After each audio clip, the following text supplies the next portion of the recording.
Pero sir, kakayanin ba na ibalik pa si dati? Wala na yun, tapos na yun eh. Tapos na yun. So, It's a done deal already. So, regardless, sir, dun sa decision... Ang hearings na yun doon eh. Continuing na hearing pa yun.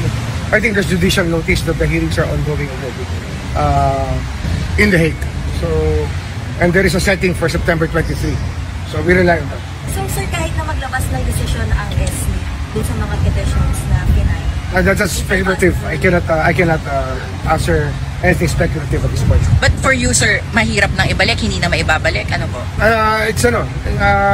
It's a done deal. It's there. Ano na siya eh. Saka sabi niya na mahaharapin niya yung charges. I think that he has repeated that to all of us. Lahat tayong Pilipino na natin na sinabi sa atin yung dating Pangulong Duterte na haharapin niya ang kahit na anong paratang sa kanya kahit sa ICC. Kaya yun na yun. Ano na siya. Magandang araw mga kaibigan. Pag-usapan natin ang pahayag ni DOJ Secretary Boying Rimulya tungkol sa ICC warrant of arrest. Noong 2024, meron siyang sinabi kailang kabaliktaran sa nangyari nitong March 11 pag-aresto nila kay PRRD. Ito sa Daily Tribune na balita. Title, Boying, Hague yung ICC. Hague warrant must go through local courts. Okay, published March 18, 2025. Basahin ko Justice Secretary Jesus Crispin Boying Rimulya addressing lawmakers' questions in 2024 during the deliberation on the Department of Justice budget, said in no uncertain terms that foreign entities, including the International Criminal Court and the International Criminal Police Organization or Interpol, could not simply enter the Philippines and have their orders carried out directly. Okay.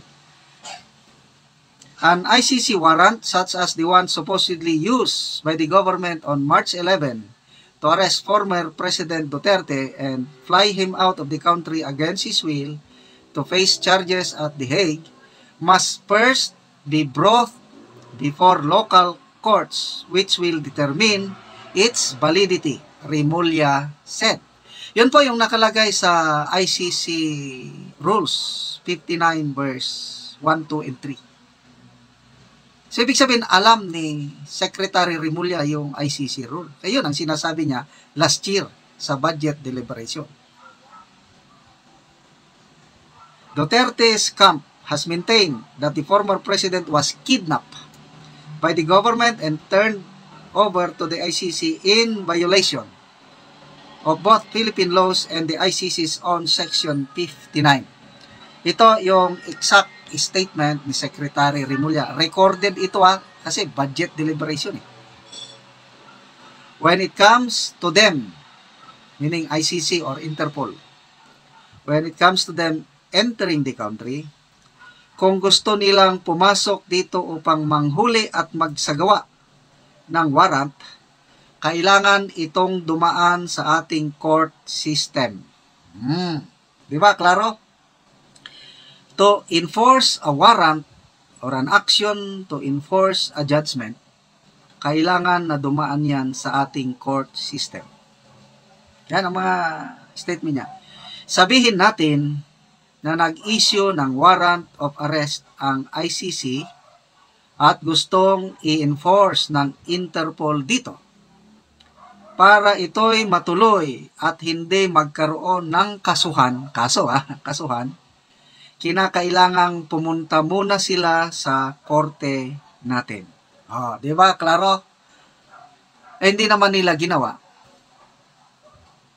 Alam nila yung tama, bakit hindi nila ginawa? Kaya tuloy, nagkakaso-kaso. Kaya doon sa Supreme Court, nandun na 3 writ of habeas corpus. Kaso isinampa, laban, ES Bersamin, I think DOJ Secretary Rimulya, General Marbil, and General Torre. I think ito yung mga respondents. Nagkataon, ang maprinsipyo na Solicitor General Guevara na by law, siya ang magiging abogado ng government officials, talagang mariing humiling sa Korte Suprema nga pwede hindi kami sasama dyan. Dahil hindi namin effectively madepensahan ang mga respondents dahil taliwas sa aming paniniwala yung ginawa nila. Ganun yun na bakit itinurn over ng Philippine government ang dating presidente na wala naman sa paniniwala, legal perspective o legal stand ng Solicitor General, wala nang jurisdiction ang ICC dito sa Pilipinas. So, paano ngayon yan? Wala silang abogado. Tatalakayin sa Korte Suprema. Ito, baka i-brought out ito ng Senator ni Sal Panelo. Ikuha nila na nagpahayag ang DOJ Secretary na dapat dadaan sa local court system, yung Interpol or ICC warrant of arrest. Bakit hindi sinunod?